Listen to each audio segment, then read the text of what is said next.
So you want to record yourself at home or in the studio. Building a studio, you've got your computer, you've got your audio interface, and now you want to have a look at microphones. Now something like a dynamic microphone like an SM58 or like this one, this is the Fifine K8 microphone. This is what I use live for looping. It's fine for a live environment, but doesn't have a dynamic range for picking up all the things you need for a studio recording. So of course, you search the internet, have a look at some YouTube reviews, and see that you need a condenser microphone, which has a large diaphragm, needs 48 volt phantom power. A condenser microphone traditionally can pick up more frequencies and is a lot more sensitive. But today I want to talk about a different kind of microphone. It does need 48 volt phantom power, but it's not classed as a dynamic microphone and it's not classed as a condenser microphone either. I want to talk about this, the Aston Element.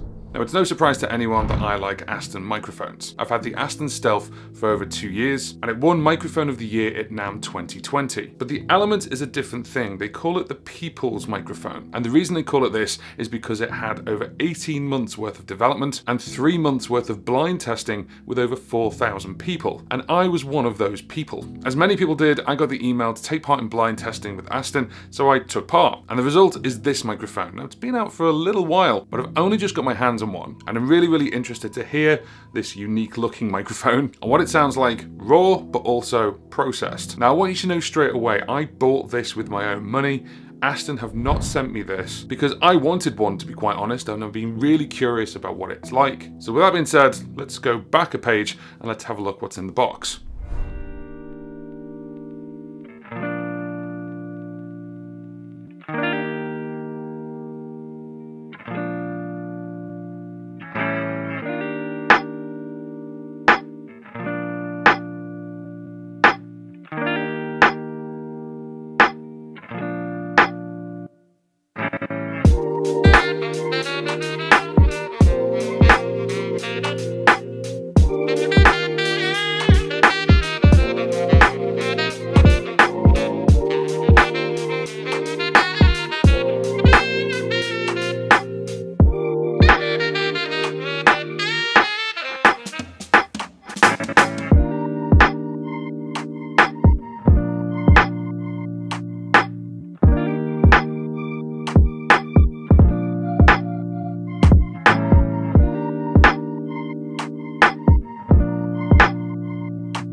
Okay, so you know what it looks like, you know what it comes with. Let's put it to the test. I'm gonna record some vocals on it, spoken and sung, and then I'm also gonna record some acoustic guitar, both the guitar flat on its own and also through an amp. And finally, I'm gonna plug this into a looper to see what we can get out of it. Yeah, I am. Oh, and just for reference, what you're hearing right now, that's the Rode Video Mic Go 2 for cameras, and of course you can use it for other things as well, but I just wanted to give you that as a reference because that's what I'm using. Okay, let's get to testing. Okay, so this is just for reference. This is the Fifine K8 microphone. This is a dynamic microphone. It's a very cheap microphone. It's about £40. And this is what I actually use for gigging. This is what I take out for with the looper. And I wanted to actually just show you what this sounds like while I'm talking. 1, 2, 3. This is JP. Hello, hello, hello. Whoa. Whoa. Next up is the Aston Stealth mic, and this is the one I've been using for things like live streams and interviews, and this has 4 different voices, as it were. So this is on V1. It has a built-in pop shield as well, and this is both a active and passive dynamic condenser microphone. So this one right now is on V1, and this is passive. 1, 2, 3, so there's no 48 volts going through whatsoever. 1, 2, 3, hello, hello, hello. 1, 2, 3, this is JP, hi, 1, 2, 1, 2. Of course, you can talk a little bit further with a little bit of access over, like 45-degree access. But 1, 2, 3, hello, hello, hello. And this is the Aston Stealth when it's active, so much so that I've actually had to turn the dial all the way down to basically 0 or 1 on my audio interface. And it's the same microphone, it's the same V1, I've just got 48 volts phantom power going through it. 1, 2, 3, this is JP, hello, hello, hello, P, P, pa, pa, pa, pa, pa, pa, pa. There is a pop shield there, but you can definitely hear it. Na, na, na, na, na, na, na, na. Even at very, very low, the lowest I can get on my audio interface, which is just over there, it's at 0. It's the lowest it can be. I am almost clipping at this point in time. Point in time. Hear that?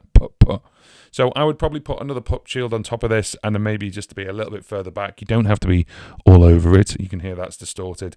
And also you get that proximity thing, which is if the closer you get to a microphone, the more bass it'll pick up. 1, 2, 2, 2, 2, 2, 2, 2, 2, 2, 2, 2. As I say, this is on V1, which suits my voice the best. And then there's V2, which has a bit of a lighter tone. There's the G, which is meant to be for guitar. And then there's a D for dark, which is meant to be a little bit more like a ribbon microphone. I'm not going to go through all 4 of them today, but I just want to show you the V1 active and passive. Now, let's get over to the Element. Okay, so this is the Aston Element. Wow. That's got a lot of bass on board. Hello, hello, hello. And I've got the pop shield here. I haven't put it on yet. So first of all, let's just go round the microphone. So I'm right in front of it right now. 1, 2, 3, 1, 2, 3, 1, 2, 3. It's very bass heavy. Can have a noise like in the headphones. 1, 2, 3. I'm going to go around the side of it now. Oh, wow. That kind of drops off all the bass, but it's still there. It sounds like a sort of 1950s kind of like radio effect. And then let's just go around the back. 1, 2, 3, 1, 2. Yeah, nothing but bass. That's really weird. Okay, now unlike the Aston Stealth, the Stealth, as I said to you on my audio interface, I had to have it all down to 0, and it's still clipping. I don't get that problem with this. I have to turn it up, and that's fine. I'm happy with that. I'd rather turn it up a little bit than have it all the way down and still be too hot. So let's just put this on. Sorry about that. And then that's just going to obviously take away the plosives. I can see my breath because it's metal on it when I go puh. The other thing that this has got, of course, is this has got a cage. So it's still going to pick stuff up. Of course it is. If I tap on it, but maybe a little bit from the floor. The other thing I notice as well is when I'm not talking,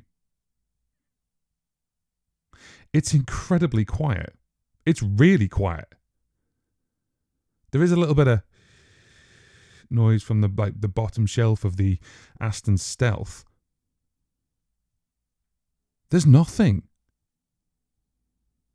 I can hear a car going past. Maybe you can too. La la la la la la la la la. A little bit more airy, I think, than the Stealth on V1. If I put the Stealth on V2, you'd probably get that airiness as well. La la la la la la la la la. Ooh, oh. There's a nice massive purple sign here which lights up the Aston logo when you can see it's active. Da, ooh, ooh, la la la la la, la la la la la. Ooh, yeah, there we go. Too much. Do, do, do, do, do. I'm about 40% input on the audio interface, which is the Audio Fuse by Arturia, by the way, just so you know, and it's pumping 48 volts through. So there we go. 1, 2, hello. I feel like I'm talking like this because it's so bassy. It is really bassy.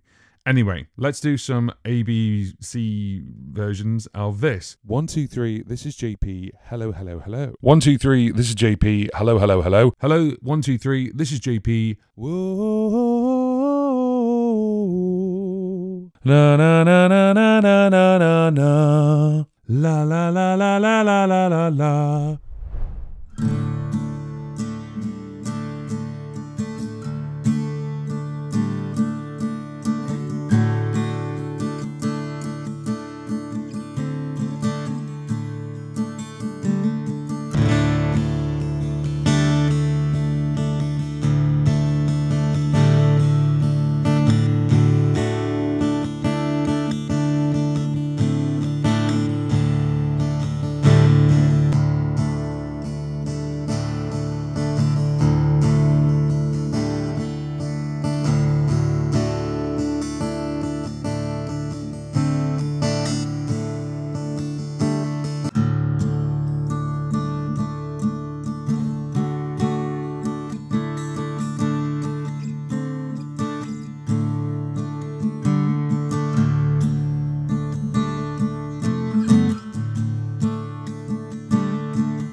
Okay, so the last one is actually plugging this into a looper. This is plugged into the Boss RC505. Of course, this needs phantom power, so I've turned phantom power on. And on here, I'm just going to go into it. I've got this mic at mixer level 90. And then the output of this is going into Logic, and we're around about, let's have a look, 58 here. And we're about a third on the audio interface. I could plug this directly into an audio interface, but I wanted to do it by jack just to show you. I've got the pop filter on, and you can hear a little bit of echo there because that's coming from the RC505. So with that being said,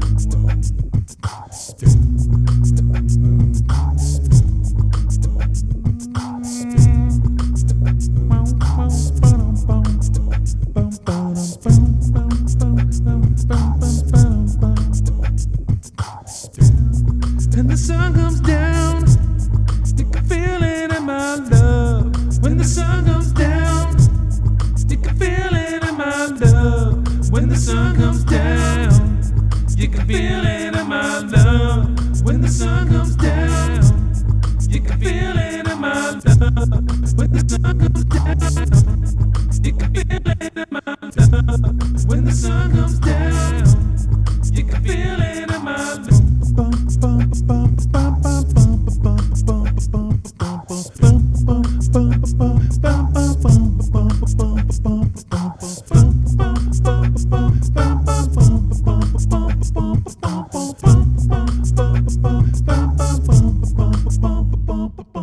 love. When the sun comes down, you can feel it in my love. When the sun comes down, you can feel it.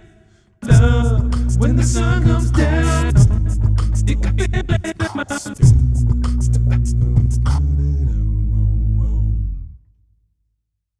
Not bad. Not bad at all. Yeah, because it's a powered microphone, of course, you're getting a lot of information there. I've pointed it a little bit down, but boom, boom, there's a lot of bass there. Apart from what this is doing, which has got a little bit of compression on it, but I haven't rolled off the bass at all.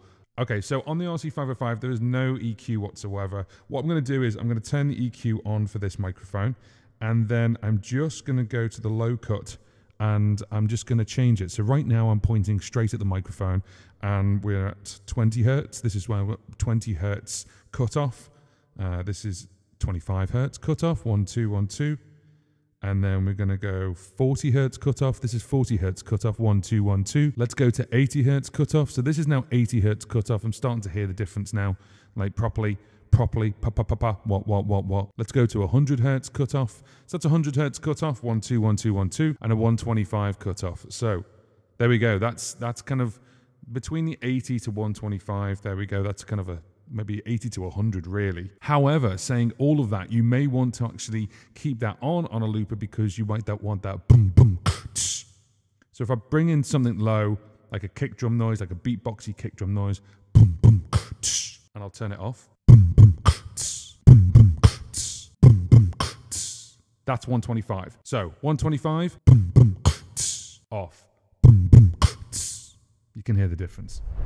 So a microphone with a pop shield and the mount as well, which is proprietary because it has two little ridges here, and you just slot that in like so. You can just click in. So there you go, that's it. That's the whole thing, holding it right there. How much do you think that's worth? Now you've heard it with the pop shield and without the pop shield and recording in different things, how much do you think this thing is worth? Now you may know the price of this already, but if you don't and you've been searching for microphones for your studio, your first microphone, something to add to your arsenal, this thing comes in around about £149. And if you look in places like Reverb and Tonen, you can get this even cheaper. Now when you see a cheap microphone, the first thing people do, like myself, is what's wrong with it? Why is it cheap? But with this thing, you have to take that idea out of your head. With some other testings that people have been doing, this has been knocking on the doors of other microphones that cost 5 or even 10 times its value. If you walk into your average home studio, most people will go with things like the Rode NT1 or the 1A, or if you're really lucky and you're investing in microphones, you'll have a look at a Neumann. But what if I was to tell you that if you pitch this against something like the Rode NT1A, you'll hear different qualities, but it's kind of on the same value. In fact, in certain situations, this is better. No disrespect to Rode whatsoever because the NT range is fabulous, but Aston have taken 18 months and thousands of hours of blind hearing to develop this. And yes, it doesn't look like your traditional microphone. In fact, it looks like it's something that a sports commentator would use and put really, really close. But this is because of the larger than average 1.5 inch capsule. Now, would I use this live? Absolutely not. It is a studio microphone. And you do see people using things like the Aston Spirit and the Aston Origin. I'm seeing a lot of people use them, and they're even using them handheld, which freaks the hell out of me. I don't know why they haven't got it in a cage, but they can use it almost live. And you could use this live if you really, really wanted to, but it's incredibly sensitive, and I would prefer to use this in a home studio environment. Now, my only caveat with this is it's quite bass heavy, as you've heard. So what I would do is I would put a high pass filter on around about the 80 to 120 mark, depending on your range, depending on what you want to pick up, whether it's an acoustic guitar or the vocal range that you're bringing in. But other than that, the frequencies this thing can pick up with this special Ridyon Capsule, I think's phenomenal. And I'll tell you right now that I'm going to be keeping this. I'm not sending it back, and I'm even going to be using this for my next single. Now, there's links in the description box for you to go and pick one of these up at some of the best retailers you can get. And obviously they're affiliated links, but at no extra cost to you. They just help me out and help me out on the channel. And in my little studio, I'm going to be adding this to my arsenal with the Aston Stealth microphone, which you've seen me use if I'm doing any interviews or live streams. So if you want to have a listen to what the Aston Stealth sounds like, have a look at this video right here. When the sun comes down, you can feel it in my love. When the sun comes down, you can feel it.